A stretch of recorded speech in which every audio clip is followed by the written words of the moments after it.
Good morning, everyone. I am Georgette McGlashan Miller, and welcome to the African Caribbean Institute of Jamaica, Jamaica Memory Bank commemoration of Alexander Bedward's March to Half Tree. Today we have 4 panelists here to tell us about the March to Half Tree, what it meant, what are the conditions around the march, and what we can get from it today. I'll be introducing them individually, and then afterwards they'll share a little bit about the march from their own perspective. First, we have Dr. Dave Goss. Dr. Goss is a senior lecturer in the Institute of Caribbean Studies at the UWI Mona and is currently director there.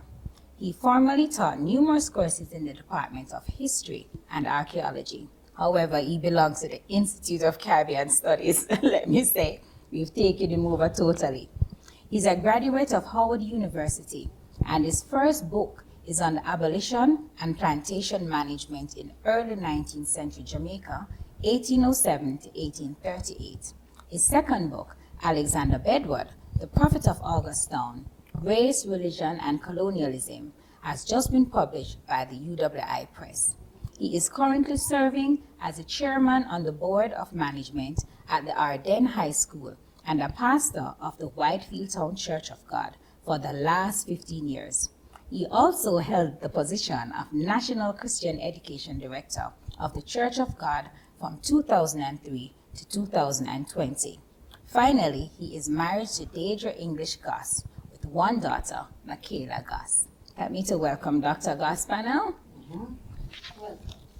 Welcome. Thank you. Next, beside Dr. Goss, we have Dr. Amina Blackwood Meeks.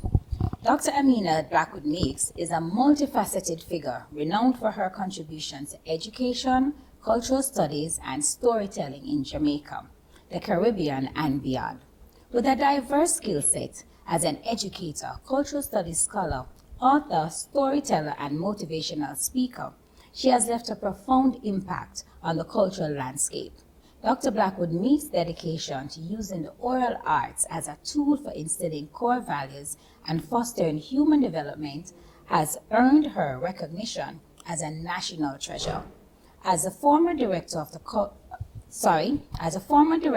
culture in the education program at the Ministry of Education, she played a pivotal role in shaping initiatives such as curriculum development in civics and Garveyism, and spearheading the annual Jamaica Day celebration in schools nationwide. Her authored books include books like That's a Good Idea and Don't Hurt That Bird, as well as CD series of stories and poems, further attest to her commitment to storytelling as a means of cultural preservation and education. Currently serving as a college orator at the Edna Manley College of Visual and Performing Arts, Dr. Meeks continues to champion the art of storytelling through various platforms. She hosts Kinteet and Heartburn, a weekly storytelling podcast for RJR Gleaner Group, and is the founder and artistic director of Ntukuma, the Storytelling Foundation of Jamaica. Please help me welcome Dr. Amina Meeks. Welcome. Thank you. Next, we have Dr. Maria Robinson Smith. Dr. Robinson Smith is a highly accomplished scholar and practitioner in the field of cultural studies with a PhD from the University of the West Indies, Mona. Her expertise spanned a wide range of disciplines, including education, sociology, culture, dance, and traditional religions, with a particular focus on intangible heritage. With over 40 years of experience, she has served in various roles such as lecturer, teacher trainer, and assessor at institutions like the Joint Board of Teacher Education and the University of the West Indies.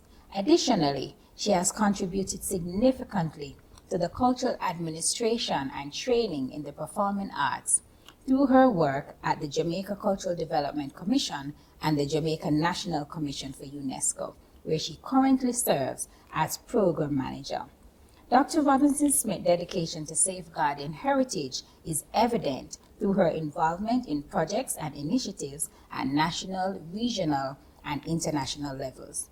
She played a crucial role in Jamaica's ratification of the 2003 Convention and has been actively participating in meetings and seminars related to intangible cultural heritage since 2009. Her extensive knowledge and experience have led to her to serve in advisor capacities on various national boards, further solidifying her reputation as a leading expert in the field. Dr. Smith's seminal work, Revivalism, representing an Afro-Jamaican identity, which explores the genesis of Jamaica's intangible heritage and its significance to individual and national identity, exemplifies her profound insights and contribution to cultural scholarships. Next, we have Dr. Keart Henry. What is your middle name? So I make your name sound longer now.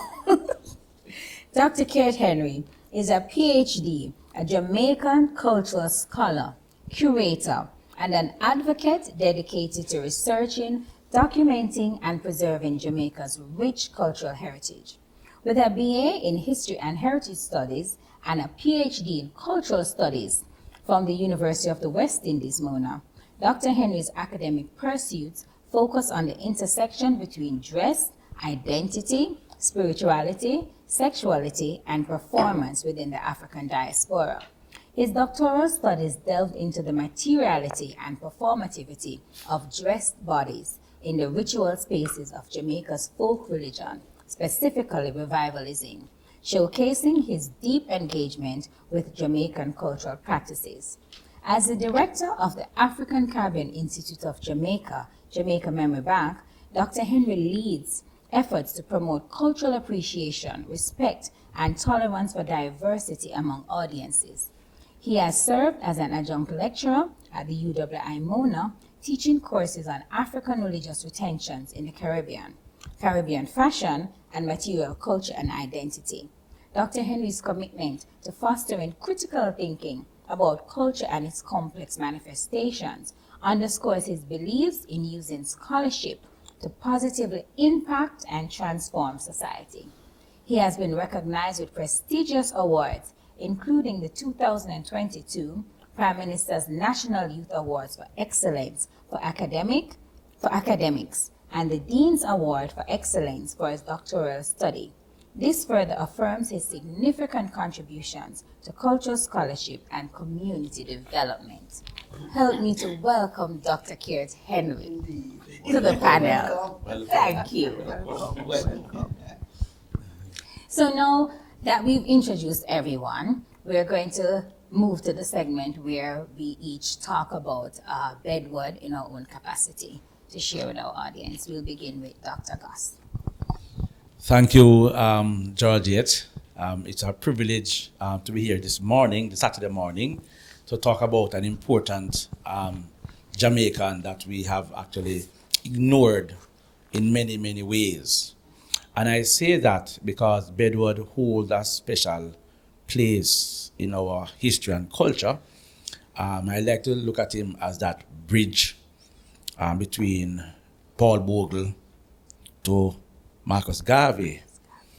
And it's important because not only was he a bridge, but he was someone who continued, I would say, the tradition of the great revival of the 1860s.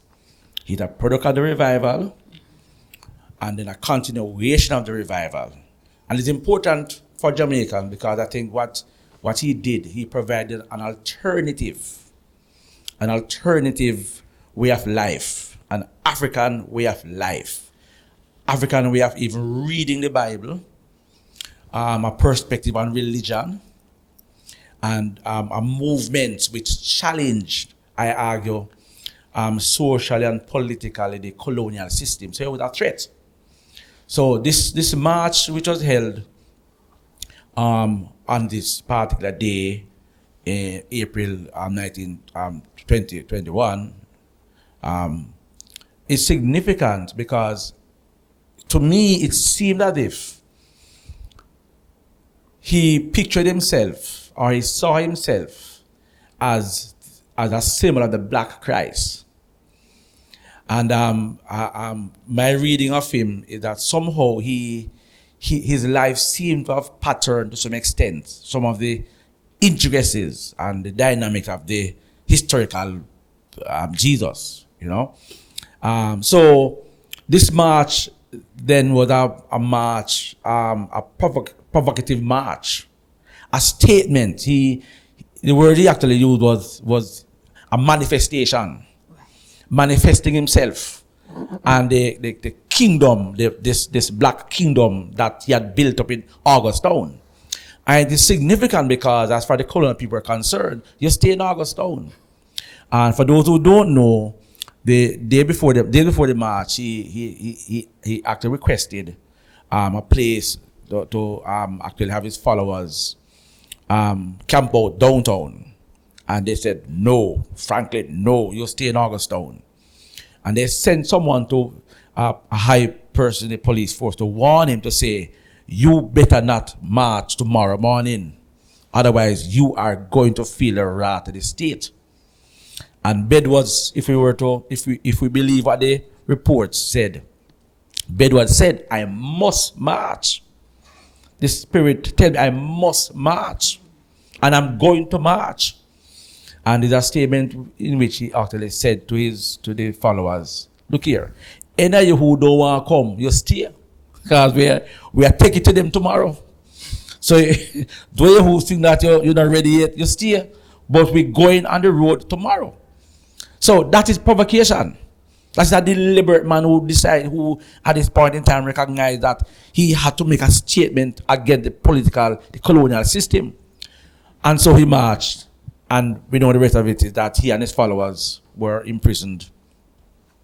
And as one of the historians write, Veron Satchel make the point that they tried over 200 people one day. And that's a British justice. Tried over 200 people one day. Right? Most of them were sent to St. Catherine District Prison. And it was people intervened and they released them. But Bedward and about 5 others were held. And we know the rest of it in terms of like history. But what is important from my perspective is that here is a black leader who represents an African way of life. And at this point in time, the state had to know who he was and what he was about. So that's deliberate. And that's why he must be remembered. And I say that to say that we remember him now in comedy, which is unfortunate. That one of our great black heroes is mentioned only through comedy, laughter. Matter of fact, I'm actually reading. I'm going over some readings from Olive Lewin. Not Olive Lewin, sorry, Edna Bradber, who recorded testimonies of older people by the 1970s. And one of the things which is so interesting that for all of them, most of these people who remembered Bedward laughed and comedy the first response. These are what you call second generation of Africans, of Jamaicans. And as far as they're concerned, what's the name Bedward is mentioned? Laughter. But they all talk about how significant it was, how people drove all day on donkey cart to come to town to listen to Bedward. But what they remember is laughter, comedy. And he's a joker. And that's how the colonial people wanted us to remember him. And that's why it's so important for us today to talk about Bedward, to remember him, and to remember his contribution which he made, so that we today can enjoy life in Jamaica. He set the pattern and he must be remembered as a significant Jamaican nationalist. Yeah, I think it's the second time today that I have to say that history is not what happens, history is what is written. So while the colonial powers could give a narrative of Bedward as a comedian that even second generation Jamaicans would think that we have the onus of rewriting that history and changing the narrative, which I think a panel like this will achieve today. Dr. Meeks. Thank you very much. I'd like to share a story, but I want to agree with Dr. Goss on the issue of comedy. Another word which comes up when we talk about people like Bedward is insanity. And I think it's a wonderful word. Insanity is the challenge that we mount against an oppressive system. that has spared absolutely no resources to convince us that we cannot win. And Bedward, I think, is one of the distinguished members of that line of insane Jamaicans, insane Africans, who have had the gift to travel across time, across space, across oceans, across generation, to defy what they mean by insane. Because you have to be insane to challenge people who have bombs and guns and all you have is your spirituality. And you use that to say the great stone have a move. Mama, the great stone got to move. Mama, the great stone got to move. Mama, the great stone, that stone of Bobby wrongs. Mama, the great stone got to move. The Baptist man rap him head for stop it from burst open. Too much people inside there talking all at once about too much things. What happened to too much people? Too much time. The Baptist man put him pencil in him rap. Him had to write it down. Keep a record. The Baptist man was good at record keeping and him right. Him know him right. About who wrong the people inside him head turning into a world of tribulations. And from a far distance in front of him, him hear them cry out for peace. And the weight, the heavy weight, the long wait for justice make him head grow. And the Baptist man take time to consider him head and rest. The great stone got to move. The Baptist man gather him strength and pack him candle. 45 miles is a long way for walk. We're not going in the dark. And him wearing the ring them tonight.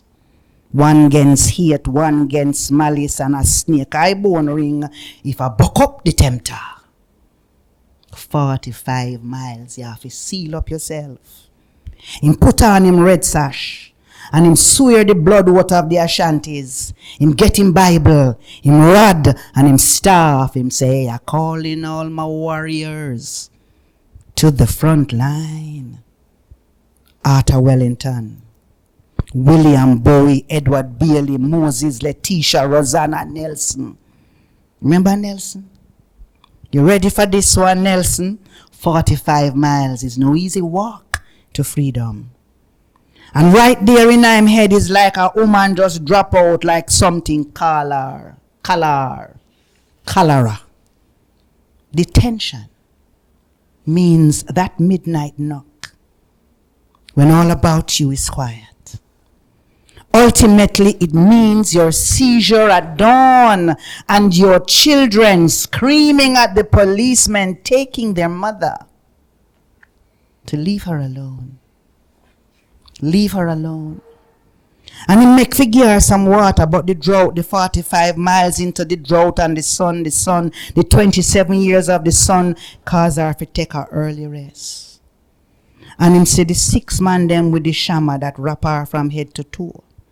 And him say the 6 man them what stand up beside her, 3 on one side and 3 on the other side. Left, right, left, right. And the Baptist man couldn't rest. Cholera. People start drop like flies from cholera, like somebody cuss I, cuss you, cussed us. 45 miles is a long way to walk to find a listening ear. We, the people of St. Thomas in the East, send to inform your excellency of the mean advantages that have been taken of us from time to time, but the governor like him thief, tone deaf, him nah hear nothing at all. And that caused the people them in the Baptist man head to start talk all at once. Massa, I beg them not to burn me house with me 9 children. It's me who had was to dig the graves. First I had was to watch the soldiers shoot them. Then them forced me to dig the graves. Tax pan donkey gone up by 1,580% and we not get repair all at once. 25 lashes. Then them wash me back with salt. Tax pan saltfish gone up too. Them ransack me house and take down to me wedding ring and too much things. Too much things happen to too much people. Too much time. That stone of Bobby Rangs. Mama, the great stone, got to move. And the Baptist man step off 45 miles. Eva walk go a Kingston. Eva run come back. About turn. I said I calling all my warriors to the front line. Eyes right. Them see something. I dare so them beat Charlie man till him back look like sugar cane. I dare so them give the orders to crucify him. Eyes left. Them see something else. I dare saw some Indian dopey rise up out of some old gold and silver mine like zombies, undead. And I dare saw them give them so dust fi turn into the price of them freedom. France, take money from black people. 21 billions. And the eye water drop like blood pan him red sash. And the blood run like a river of hope. Come out time gut, flow through him eye and fill up the healing stream. Bedward. Where Bedward? Too much things happen to too much people, too much time. Write that down. Write that down in the book. In the book, man. Eyes right. And see them with the head of Bookman and the head of Taki. Moses in the pit of a mud, trodden from Basra with his garments dipped in blood. Iraq, so piece of hand gone, piece of foot can't find, piece of tash, tie up in the janga weed. Sudan. And them no love the buju butter so. Them no love the buju butter so. And Sam, a sharpen something over there so. For too much things happen to too much people, too much time. Eyes right. Louis Miller couldn't find the 20 shillings them charge him for trespass. Eyes right. Local sticks and stones challenge foreign guns and ammunition right there so. 1,000 house and 6,000 people and no school used to the there so. For no one bearing the name of Bogle shall have any opinions and philosophies over there so. There is literally nothing in the way of education that the Negro cannot master and master rapidly. Garbage. Them declare Marcus as garbage right there so. And too much things happen to too much people, too much time. Eyes right. Hear me walk. Mr. Johnny walk. Aunt Ina walk. Your uncle walk. Your granny walk. Eva walk, go a Kingston. Eva run, come back. Bedward walk. And I is left. The Baptist man put him candle upon the table and call all his warriors to the front line. Mount Zion children, walk holy.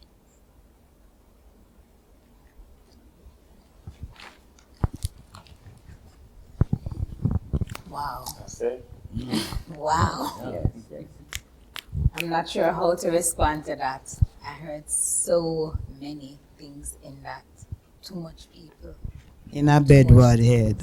I think about too much things will happen to too much people. Too much time. Is it my turn? Yes. Oh my, after such a If we story, can recover from that, I am yes. still thinking. And, you know, sometimes, you know, when you belong to the world or pass to the world of the artist, you feel like you should compete.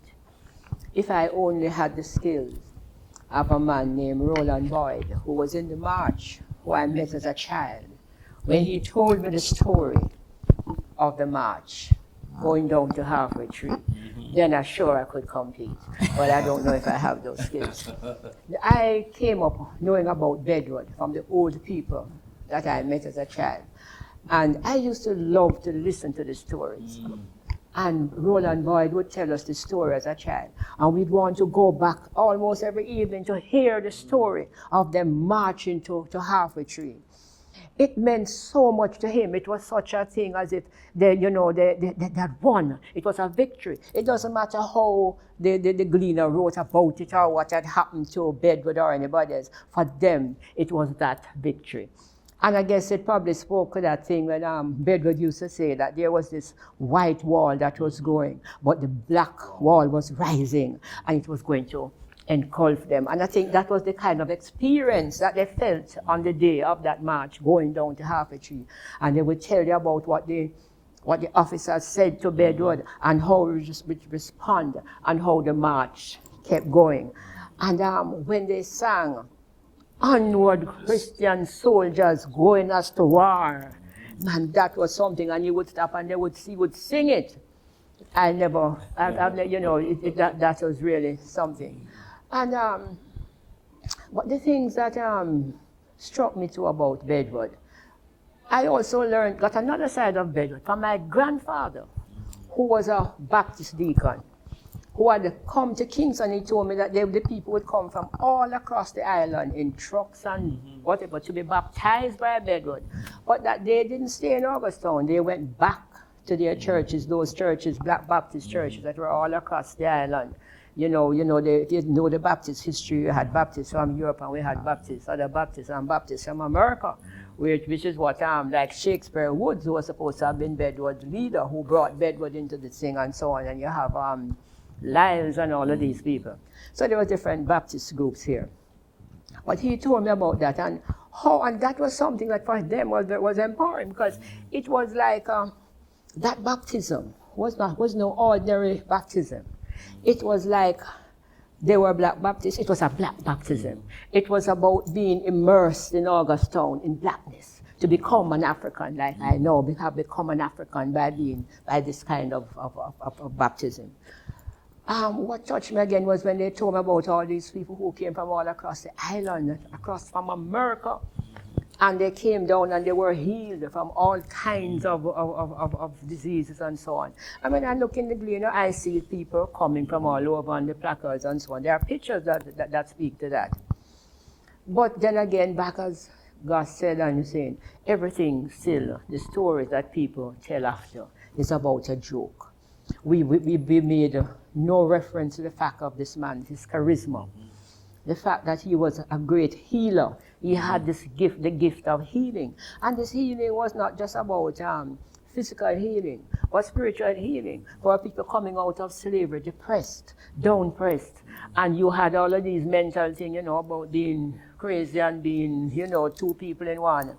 This mental healing, this spiritual healing was very, very important. You had about this man at that time, dare to speak about race, black and white, and that black was going to take over, and nobody, that isn't mentioned at that time. So all of these things, So when I came around now to, way back now, and I was asked by Laurie Marriott to do the choreography for the play Bedward. That was for me another bit of going into that research, going back to my grandfather, because the people in the play were saying, "Why we're not singing Dip Them Bedward, Dip Them?" My grandfather says, "No, that was not a Bedward song. That was a song that the people made up to mock Bedward." So we know now right away that these people like my grandfather didn't graduate like my young friend here from university, but had a sense of his blackness, knew himself and where he came from and with whom he belonged. So, you know, it was, so the whole identity issue was part of what was in that whole era there. And I loved that very much. And that was a sell-off at the theater. I remember the night when the play was put on Bedward. And this was a night especially to bring out the golden ages. That was a night, again, I'd never forget. Those people who were close, some of them were there. Some of them were old people. There were people in the 90s, you know, who had come out, but still a thing. And people who were like probably first generation now talking to their people, it was something for them, and they had so much comments to make. Remember when Bedward went to Miami? Again, they nearly hold back the plane. They said they couldn't just do 2 shows.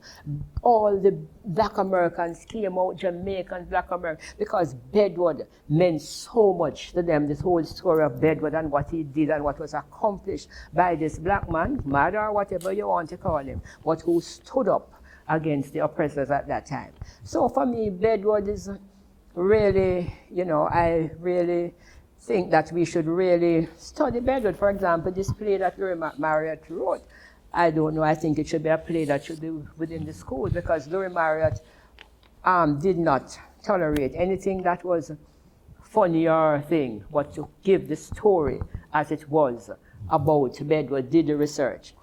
So I'm happy for this discussion, and I know that we'll continue the conversation. But I leave space now for my young friend beside. Thank you, Dr. Smith. Thank you, panelists, for sharing your perspectives. And I'll just piggyback on that comment. The young fellow, I feel very privileged and honored to be at the feet of wisdom, to hearing first-hand stories and fellow scholars sharing their own perspectives on who Alexander Bedward was, still is, because he lives on, and what the march meant. And I'm very happy that the African Caribbean Institute of Jamaica Memory Bank has taken on this initiative to carry forward conversations of rewriting history and telling our own stories, and doing so in very unique and creative ways. So I'm quite happy about that. Alexander Bedward, for me, represented another black religio-political leader who, in his own and unique way, championed the cause of a black nationalism. Because sometimes we talk about a nationalism in a blanketed way, but we fail to recognize the various pockets of people that exist on the island and the various ideologies that often contest and conflict with each other. So Bedward was very clear about that black nationalism and the ways in which he incorporated the spirit in all of that. And we have to talk about the spirit, because a lot of the work that we do as cultural scholars is sacred work, is spiritual work, right? And the spirit for Alexander Bedward was that energizing force, or that unifying force that really brought together, Dr. Smith and other panelists mentioned it, the ways in which Alexander Bedward was able to bring together people across the nation, people across the world, you know. And that, for me, as a researcher of this great man, stood out and continued to stand out for me. And the march itself signaled and represented another important part, or another turning point in our history, and the importance of marching to Halfway Tree. That meeting point for people from various backgrounds, various races, just to make a point that we exist. It's all about visibility. And Alexander Bedward brought about visibility for many African Jamaicans who were otherwise rendered invisible or silent by the state. And it's quite unfortunate that Alexander Bedward is known today widely in a case or context of mockery and comedy. And through my own research, I came across, for example, a petition in Parliament for the prohibition of revivalism in Jamaica on the grounds that it contributed to mental insanity in 1931. And that was a bill being swept across the Caribbean on the grounds that these African-derived religious practices who dare to challenge and contest the state, would be rendered as mad. But I join with my mentor, Dr. Meeks, in saying that insanity is a good thing. You have to be insane to challenge the state.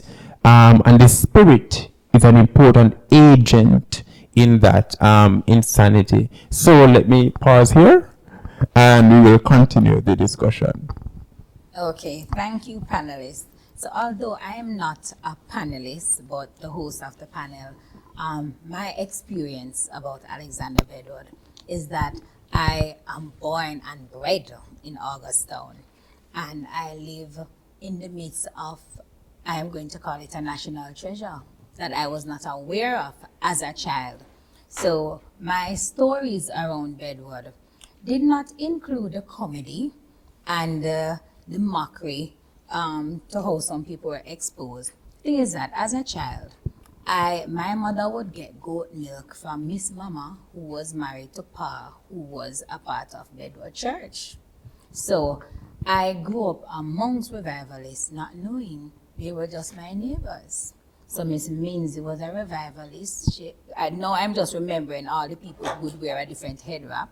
So there was Miss Mama, there was Miss Minzy, there was Miss T, there was Bedward Crescent and the graveyard that we would run past 6 o'clock, because I am the youngest one. I am going to be at the back. So we start run from Greece Close until we reach the top so we can clear the graveyard. There was Churchyard, where most of the Bedwardites live. And these people were neighbors. So I don't remember hearing like derogative things about Bedward. One of the most memorable and like great experiences that we would have about Bedward is Bedward Healing Stream. So after Hurricane Gilbert, this was a savior to the community. Everybody went to the river, bucket, bottle, basket, pan, anything to wash clothes to get water. And there was a section of the stream that was known as Bedward section. That is where you get the clean water to drink. You don't wash clothes at that part and you don't play in that part. That is where you go to drinking water, and they would put like a little bamboo or something and you fill the bottles there and you send it across the river. And I mean, even to date, the river is not what it was, but it's still Bedward's Gardens and Bedward River. And this legacy is still in the community. And interestingly, Augustown, for the little research that I did when I started to have sense and awareness of identity and these things, Augustown was one of the first free villages in Jamaica, and then Augustown was an amalgamation of people from Portland and St. Thomas. So this rich spiritual culture was always in Augustown, and the practices and the people embraced that. So Augustown is like the epitome of what we would say. Jamaica have the most churches per square mile. We have a church every walk, right? We have several and sundry churches in Augustown. So it is great that we have this history and this heritage, because the Augustown that is presented today, and why I'm mentioning this is how we weave narratives, because the greatness and the value that Bedward brought to Augustown and to Jamaica, we don't remember that. And what the media presents of Augustown today does not include, does not memorialize that type of history at all. Mm-hmm. Yeah. So but just to continue that discussion, because Augustown was the New Jerusalem as far as Bedward was concerned. There's Augustown, there's a line by Henry and quoted by Henry about the Bedwardites, that Bedward said that the scepter is been broken and is now in Augustown. So Augustown is the New Jerusalem. And there's even a line where it is said that in his inauguration of God's kingdom, right, that when Bedward returned, right, that the white kingdom will be judged, and people have to now come to Augustown as to be saved.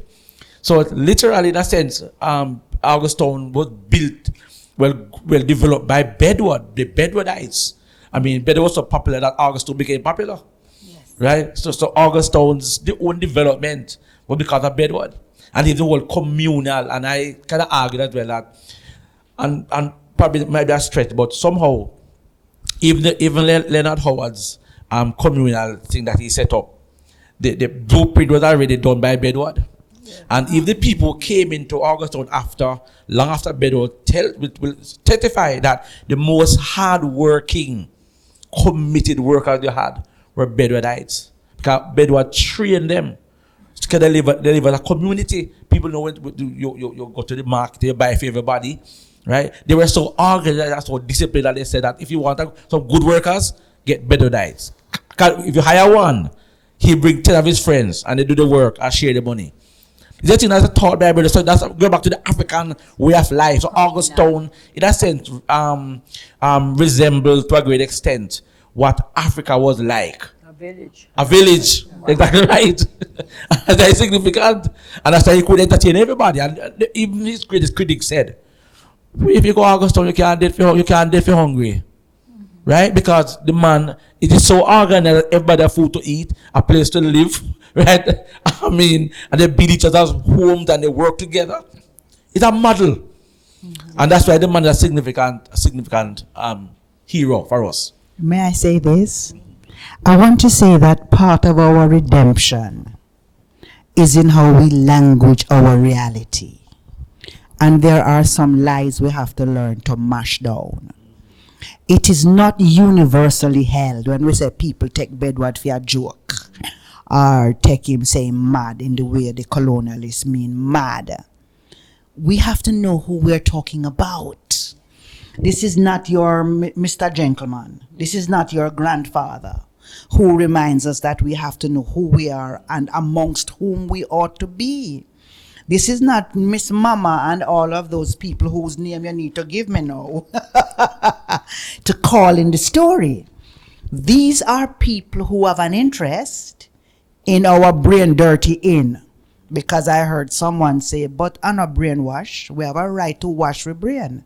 And we wash the brain because somebody else brain dirty it. So we have to be aware of the ways in which we have been brain dirty.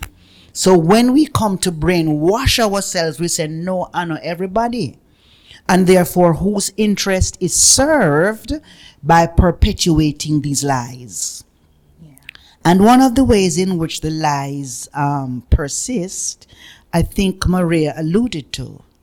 There were some folk songs and some riddles that we repeat that were wrong in the very beginning. Umana Ebi Lord was wrong. We lip favor liber and we want lipstick was wrong. The healing stream was wrong. And we ought to be saying to our teachers, stop teach the picnic them something there. And that goes hand in hand with when we say the names of certain places need to be changed. Yes. And therefore also the opposite is true. The names of certain places need to be preserved and highlighted as monuments. Because in the Bible, God, I mean, I don't know the Bible so well, but I love quote it. In the Bible, God did tell Moses and them say, when you pass such and such a point, leave monuments so that those who come behind you will ask, what is the meaning of this? And then we have to stop to explain. So we need to leave the monuments that we want for future generations and mash down the one where I give it the brain dirty. Yes, and speaking about monuments, that church in Augustown should really be preserved as a national heritage site. When you go there now and you see what is left of it, and you see those walls and the quality of the stone and how it was done, you know about those skills that we had as a people, and made by our forefathers, our black people. We're talking, I'm not saying we're to mash down the other monuments, but I'm saying that we need to take care of ours and make sure that people it is there as a living legacy. And I must call names like the late Professor Barry Shevans, who spent his time fighting the university to purchase that place, purchase that. He used to walk his students down there for lectures. And Cecil Godsmore came after and was in the fight. And, you know, I think that we have to, as a people, own these things built by us, by our people, and that showed our skills. I also want to make the point again that coming on from the St. Thomas and so on, that all across the island, I think I made when I tell my grandfather said it was a coming, that there were people who supported it. It wasn't just a Kingston thing or a St. Thomas thing. It was a network all across the island. I think revivalism is part of that. You know, that carried through, that carries on that network in a sense. Our people, the Jamaican local people, who believe, have a worldview, and that worldview is essentially speaking to their Africanness. And we're not talking here now that we have anything against anybody else. We're just talking about putting respect in ourselves, knowing who we are.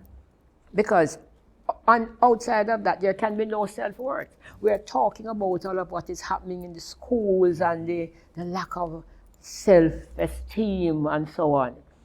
And I know we don't like the color word, but we have to go back to it, you know. We have to deal with it, you know. We have to get out of the thing that everything black no good. Or if you're assertive as a black person, then you're crazy. We have to get out of those things and find ways to empower our children. And these are the stories that can help to lift them.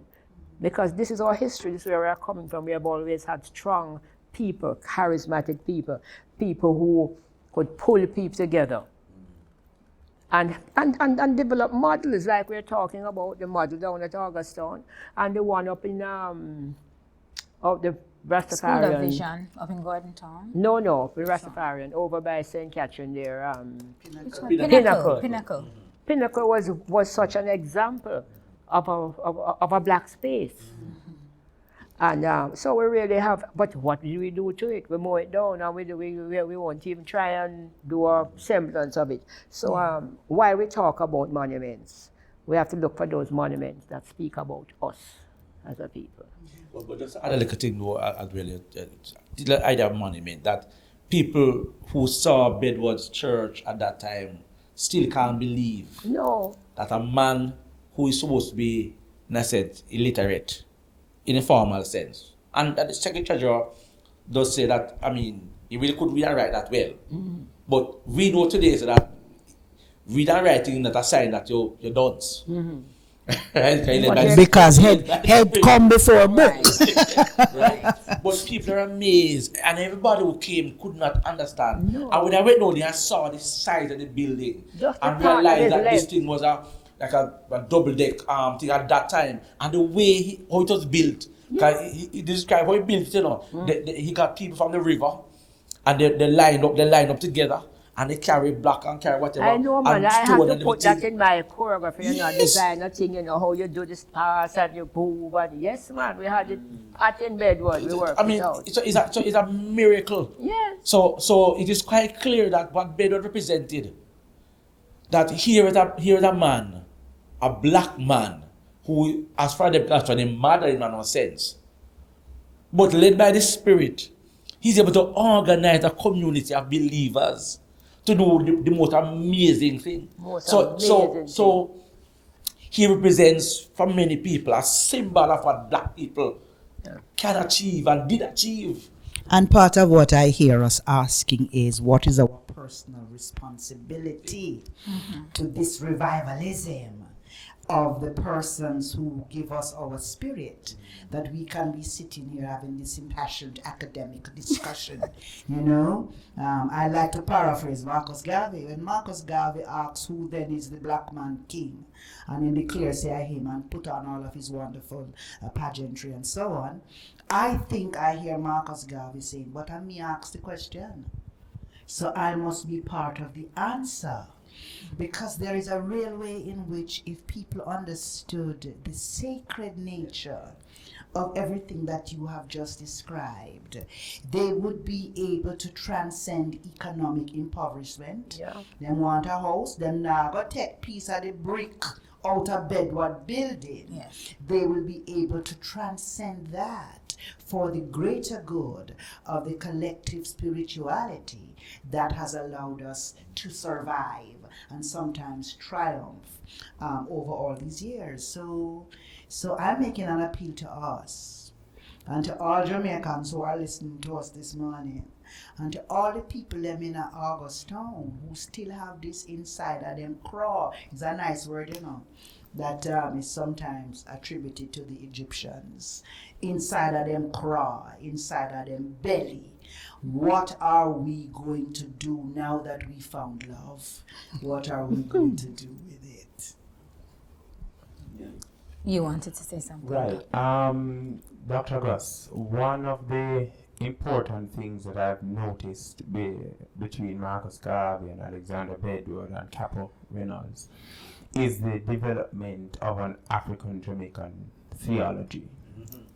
Yeah. And the importance of that, not just teaching people about God and going to heaven, but teaching people important skills such as sustenance, the importance of community, the importance of a village. I was listening to a video the other day, a black religious leader. He was saying that black religious leaders are doing the black community a disservice by asking people for tithes, but not teaching them how to budget properly.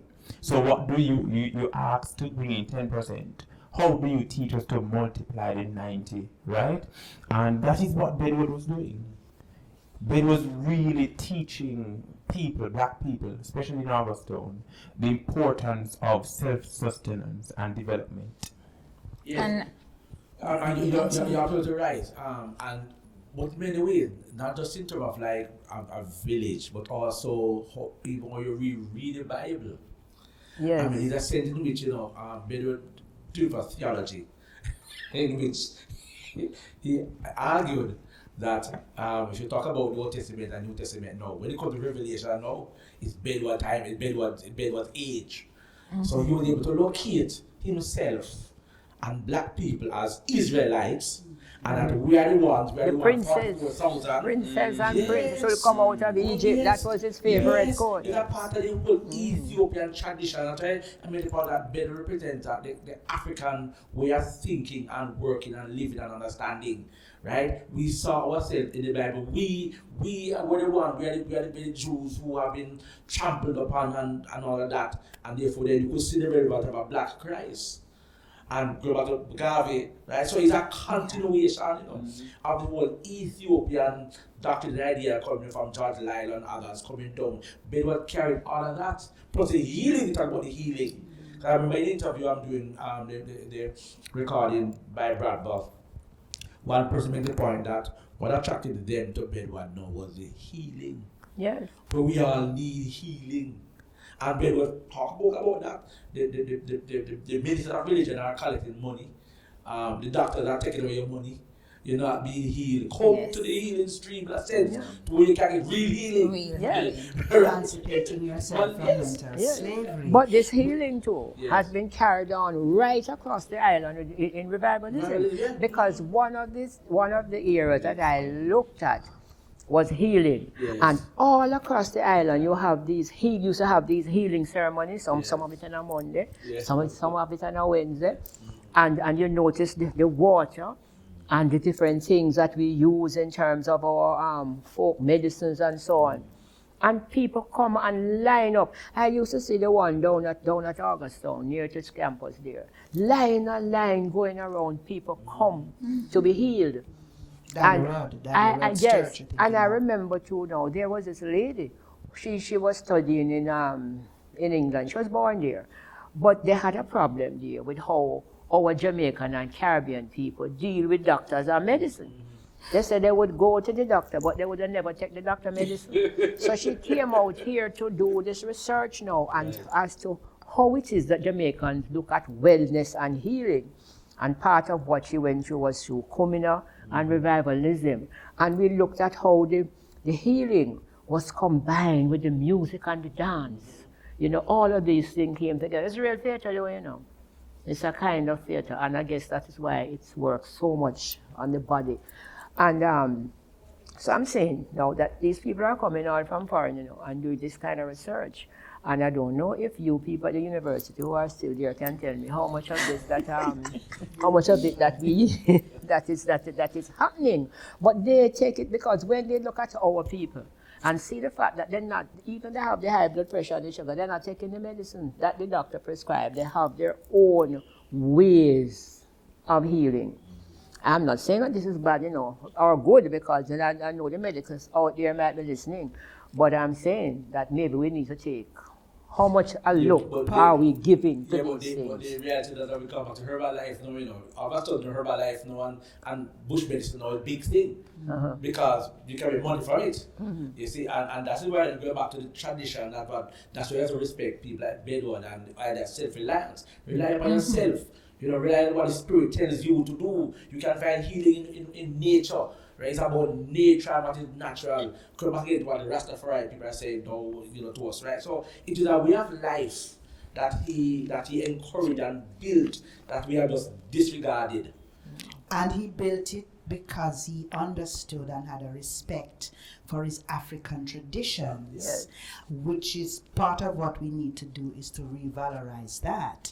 Nanny survived up in those hills, not just because they were hills, but because she understood every single piece of bush and grass up there and what it could be used for. So when we say that those mountains are World Heritage, we have to remember that it's World Heritage as a dual something. Is the culture as well as the environment. And so we have to go back to the fact that although we might have come empty-handed, we didn't come empty-headed. So yes, what the Spirit tells us is important, but the Spirit is not speaking from a vacuum. The Spirit is speaking from a point of view of what we brought with us. And the other thing I want to say before I yield to another speaker is when we talk about what happens in the village and how the village needs to come together, we must never believe for a moment that the village is geographically prescribed and prescribed. The village is the whole way from Negril Point to Morant Bay, from Burkina Faso to Bull Bay. The village is all of us holding hands. The thing up in the area, you know, we have the internet long time, you know. Peter Tosh used to say, you know, write no song. You just go out the door one morning and some song spin round and you say, I'm going to take this one. You think I'm joking? But I'm very serious about what we release into the environment. How else could we get up and pray when storm come and the storm pass Jamaica? Because we are united with one mind, with one energy, with one aim, with one God, with one destiny, wherever we are. And that's what the village gives us. That's part of the resources. But I also want to highlight the way our leaders lead, our spiritual leaders, because I was going to mention Nanny and the comparison with Bedward to say our spiritual leaders merge church and state. It's never just a spiritual religious move, it's always religious political.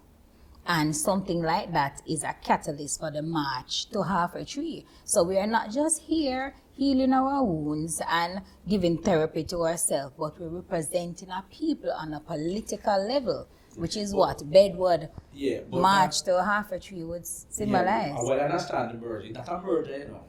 It's Western people merge. Right, it's the Western people talk separate. Right, Western people separate church and state. Religion is the core of everything, you know. Right, so you have to respect the Spirit, because the Spirit is what not going to give us the answers to everything. Right. It's an African holism. You know, separation. No separation. Right, and that's what we have forgotten really, and that's part of Bedward's success as well, that he recognized. You know, that religion is the core of everything. Of And you everything. reorganize everything around that. And that's what Africa was like. Right. In African society, religion is the fundamental core which hold the village together. It's religion that we get the ideas about life, about how we operate, how we build commerce, you know, how we respect the nature around us. Is religion is very, very center. That's why black people are very religious. Cannot people, exist by nature. without. And perhaps that belief, that core of who we are, could be one of the things that led to Bedward's downfall. Exactly. If you come from a place where you believe that there is no separation between church and state, Exactly. between how your spirit operate, then when the policeman them say, we will give you, we will be your outriders, you believe them.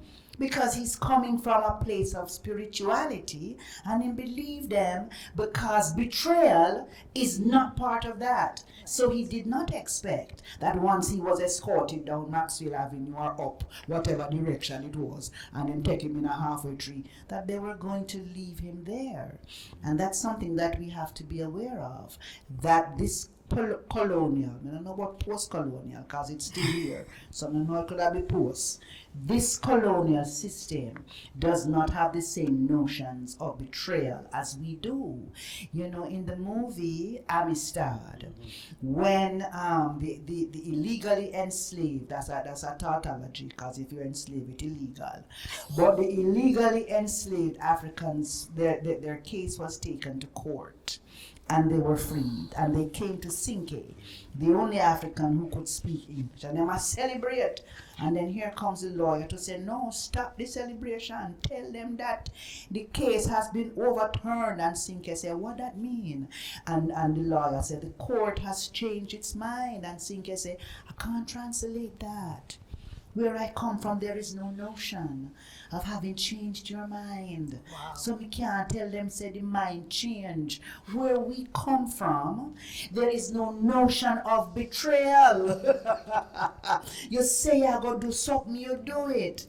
So Bedward did not expect that those who offered escort would have betrayed him. And it's a lesson for us to learn that we don't think alike because we don't come from the same space of spiritual grounding and integrity. I just want to say, go back to something that I said earlier, as to how the movement was widespread and the support it had across the island. Just, I was talking to my friend who's from St. Thomas, and she told me that her grandmother told her that when the march was finished in Kingston and the people had to walk home because by this time they were broken, the people set up for them and provide spaces in their homes and fed them and look after them and before they sent them back on their way home. And this, you know, what we are seeing here is a movement that wasn't just, I said, a Kingston thing, but a people's thing. And it was, I mean, pulled together in terms of a people who had things in common. All of them, whether you want to say that because we all came out of the colonial struggle or because they were black, I don't know which one, or both. But that it was a movement that found the hearts of people all across the island, and people came together in support. From my reading of it, the movement, yes, it's a movement, and it's a movement in two different ways. One is a movement that they are fellow Bedouinites all across the island. I think only in Western Jamaica, it wasn't that strong in Western Jamaica, but every other parish had significant chapters. I mean, St. Thomas and Port and Holy. St. Anne. And all across. Except for Western Jamaica, it seems as if Westmoreland, Montego Bay, St. James never had that much. So it was a movement that captured like 3/4 of Jamaica on one hand. And in other sense now then, the idea was that you don't have to be at Bedward to be a part of the movement. No. The movement bigger than Bedward. Bigger than So Bedward. the Anglican, Presbyterian, Baptist, whatever now. Yes. We talk about the baptized. No, about but the baptized, this is what you they call baptized it. into it. Right. This is the larger twofold movement. thing. This is the Yes, Africanness about the yes, movement. yes, Yes. movement. So, So you baptize it, but go back to Yeah, your own, the yeah, other church, yeah, be it right. Anglican or Roman Yes, Catholic. right. You get your But baptism when you go back in it. in one of his essays, Barry Evans informed us that the largest numbers of spiritual believers in Jamaica are revivalists. Yeah. But because we had to go underground Yeah, we call during it. the period of enslavement, then we would hide, or to use Brathwaite's word, mask, the fact of our revivalism. And we go church because you expect that of me. But after church, when I go home and something to me baby, Hasifetita is what I am going to put in them head, because that is what I know. I really come to your temple because you have forced me into it. Well, my best quote on that, I say it all the time. It's a Nettleford quote. That in the morning he went to church with his mother, Yes. the Anglican church, and he got certain rudiments. But in the evening he went to the revival church with his grandmother, and that was where he found his soul. Well, that is something that keeps showing up in the research, because recently, just last year when I went to the Revival Time Festival and I interviewed Miss Maisie, she said that what would really happen is to confirm what she said, that they would go to church in the day and then jump up in the night. And because they had to hide. So one of the questions I had about the march is, what did other churches thought about Bedwardites during that time? Were they putting up with the pretenses, or did you genuinely have churches that just did not consider? The Roman Catholics had banned their members from attending, yeah. Yeah. Memory is a very important thing, and when I say remember, I mean the cranialism, the cranial act of bringing facts together, but I also mean bringing our scattered parts together. And sometimes we're not so good at that, because you quoted about the black wall and the white wall.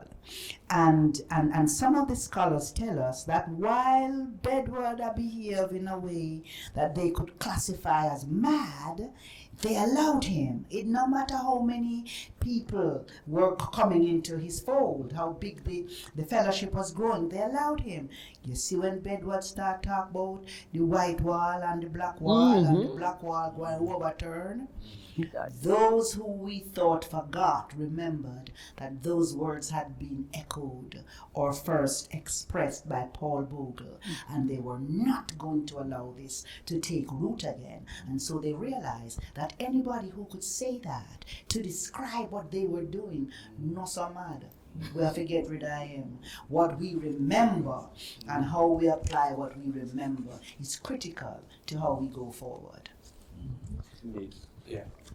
I mean, but you and we also correct as well, Maria, the fact that not just the Anglican, but not just Catholic, but the Anglicans as well. Yes, yes. I think the part of their schools to say, any you ever go bed, but thing, you're going to take video, you come back in. So all the churches, I know for my church now, which is the George Olson now, the head of the mission, Church of God mission, he wrote to his people to say that this man is a fraud.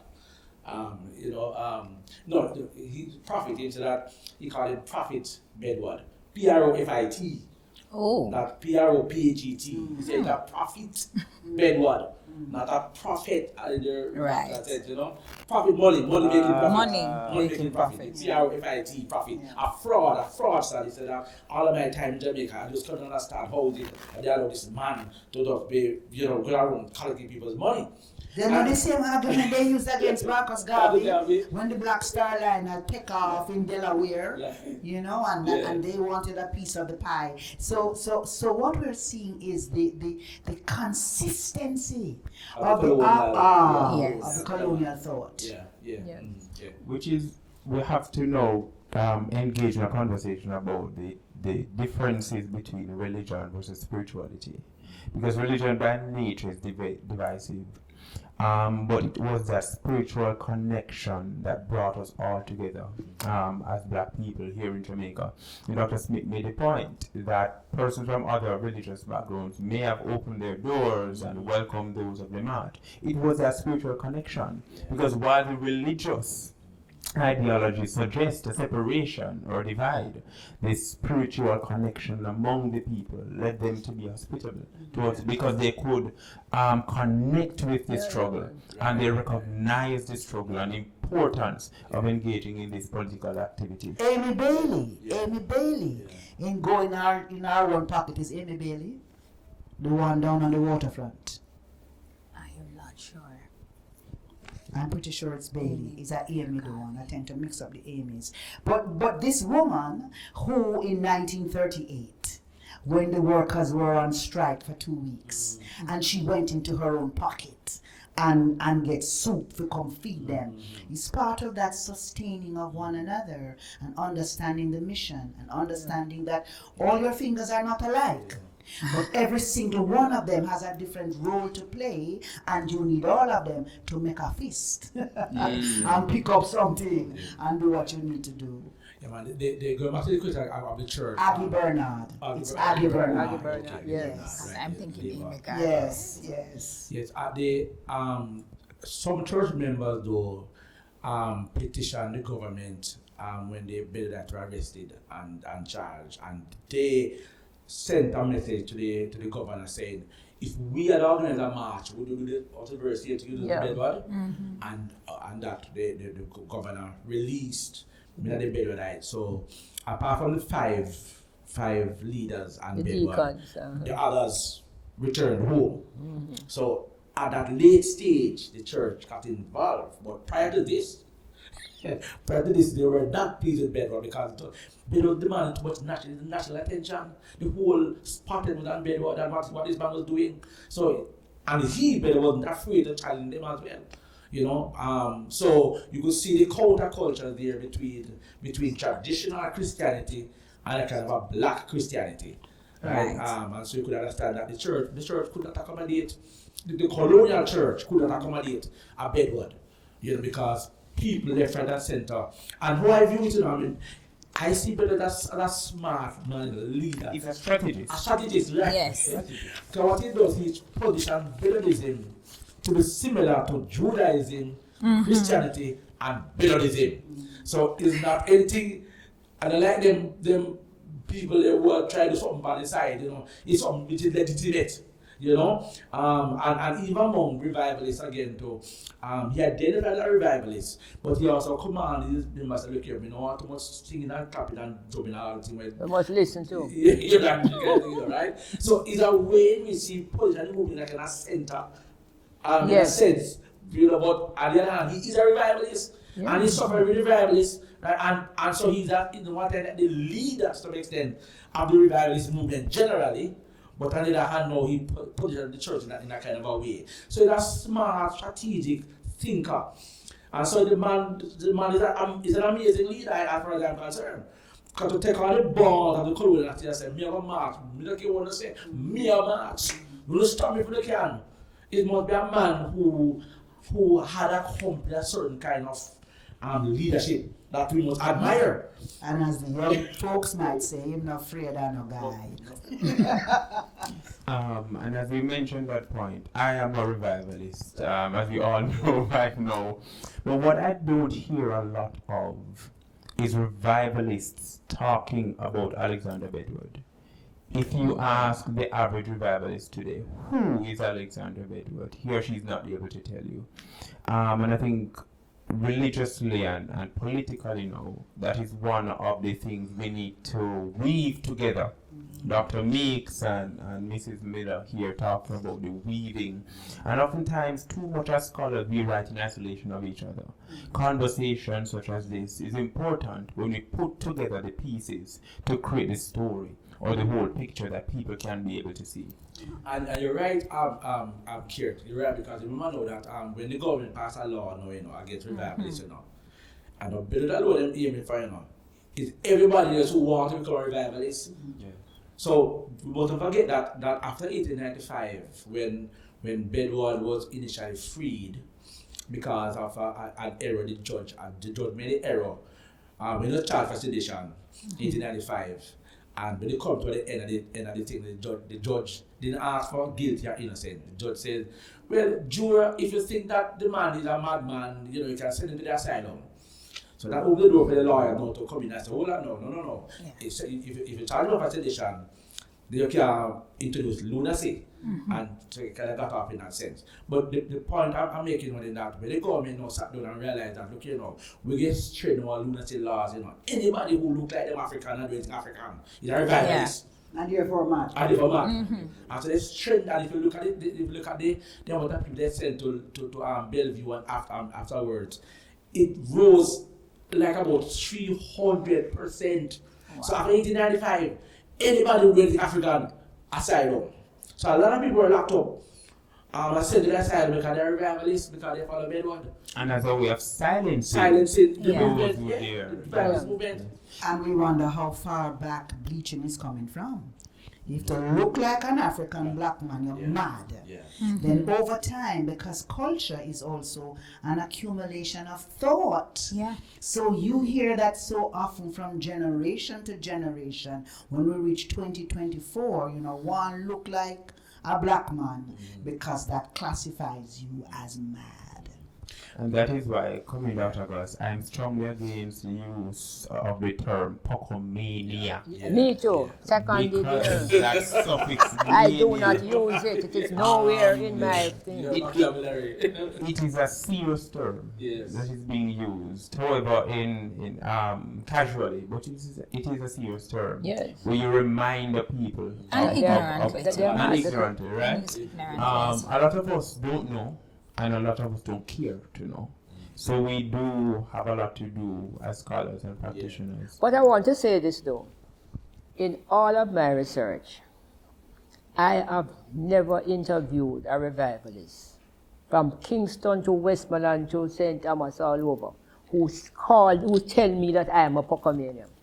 What they will do is sometimes, there are groups and complement groups, they will say, we are Zionists, but them over there are Pocomania. But if I go over there, they tell me the same thing. We are revivalists, but them over there are Pocomania. So I have never heard anybody. So I think there's some kind of understanding still about it. So Pocomania is like what the people call little madness. And it came out of the whole colonial thing. You feel a certain way, so they are a little mad. Pocomania, little madness. And terminology matters, It matters, in it rewriting matters. history. Yes. And one of the things I learned through my study is to use the language of the people to write Yes, about that the is people. what I Yes. You have to do that. So that's why So- I never mention Pocomania in my work.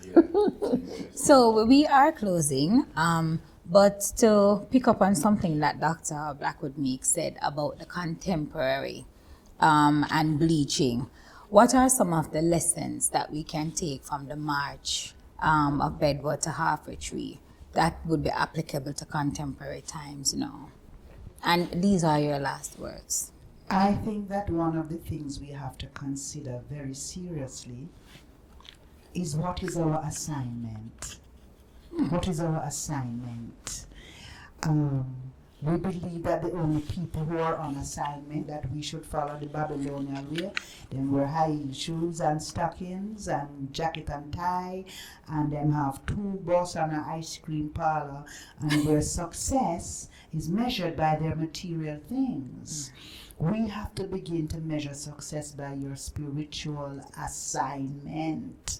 And in that, I think we have to recognize that some of us come into this space to give, and some of us come into this space to be cared for. And so we have to begin to look at ourselves differently, and how do we rally around those people who are pointing us the way to spiritual redemption, so that we have to take care of them so they can fulfill their assignment.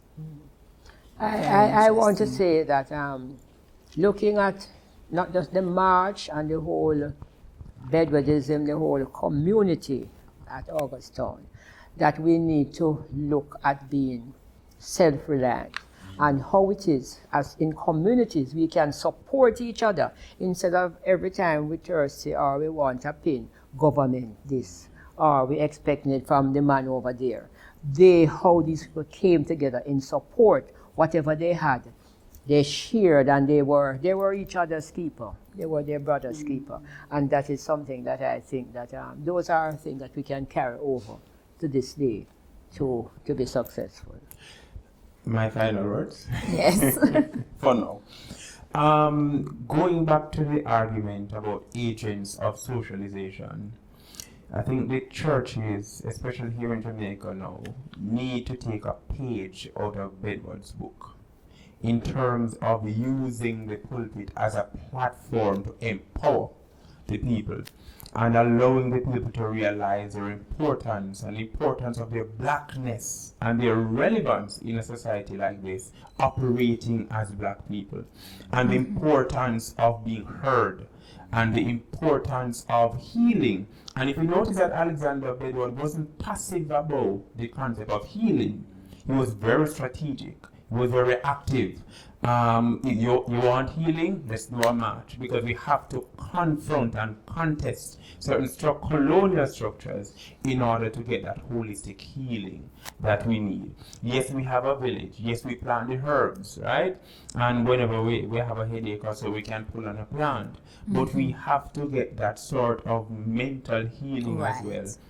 And in order to get that, we have to be very active about it. So curriculum is important. We need to also include Bedwardism and Garveyism in our curriculum. Start from the tender age, you see? And once we're able to adjust the mindscape of our young people, then things such as skin bleaching and violence against each other will be erased from our society. I mean, I really I like the point, which have been made about the purpose and self-reliance and what Keir says. And I'll just probably start by talking about what I would probably call decolonization. Because all of us who grew up in colonial Jamaica have been, in a sense, so colonized. I don't know if sometimes we understand some of what we think and say, it comes from a colonial perspective. Bedward for me was someone who the black theologians have this thing we call a hermeneutic of suspicion. You become very critical about what you hear, what you see, and we start questioning more now how things are, why they are, how they are. So Bedward for me represents someone who recognizes his purpose, what he has been called to be, the sacrificial lamb for black people. Self-reliance, somebody has to die. And the symbol for the Bedwardites, that you had a crown and a cross in the crown, which suggests clearly that sacrifice, you can't get the crown Without the cross. without the cross. We have to be willing to suffer by confrontation and assertion about who we are, what we are about, what our purpose in life, and then strike the iron heart. And if we die, let us nobly die. And that's why we have to remember Bedward as one who gave himself. And that's what we talk about the manifestation. It's my time not to be manifested. And whatever happened, but I'm striking it hot. So the cross before the crown. As black people, we have to remember that we have to have self, we have to rely on others, we have to make sure that we give ourselves to others to build a community and make life better for the next generation of persons. I think we need part 2 of this, but I don't know you. Well, thank you everyone for staying with us. We just had our panel discussion on the march, Alexander Bedward's Ascension to Halfway Tree. You can learn more about what we do at the African Caribbean Institute of Jamaica, Jamaica Memory Bank, by following us on Instagram, YouTube, and Facebook at ACIJ JMB.